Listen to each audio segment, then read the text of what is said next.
السلام علیکم ورحمۃ اللہ۔ آپ کا سوال ہے اونٹ کی قربانی میں اور گائے کی قربانی میں کتنے بندے شریک ہو سکتے ہیں؟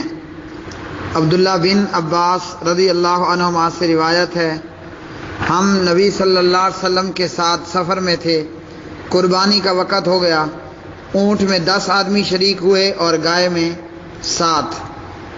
ابن ماجہ، ترمذی، نسائی، مسند احمد۔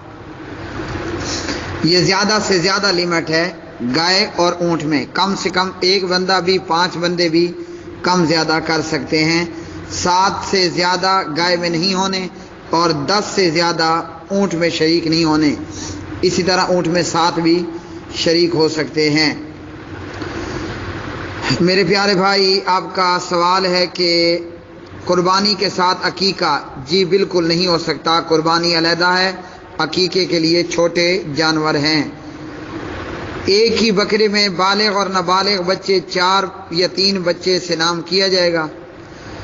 جی، ایک بکرا اگر قربانی ہے تو تمام گھر والوں کی طرف سے قربانی ہوگی، بچے بوڑھے جو بھی گھر میں اہل خانہ ہیں، باپ ماں بہن بھائی سب۔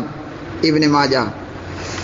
عقیقے کے لیے علیحدہ سے جانور قربان کیا جائے، چھوٹی عمر کا بکری، بکرا، بھیڑ، چھوٹی نسل کا بھیڑ، بکری، دمبا وغیرہ۔ واللہ اعلم بالصواب۔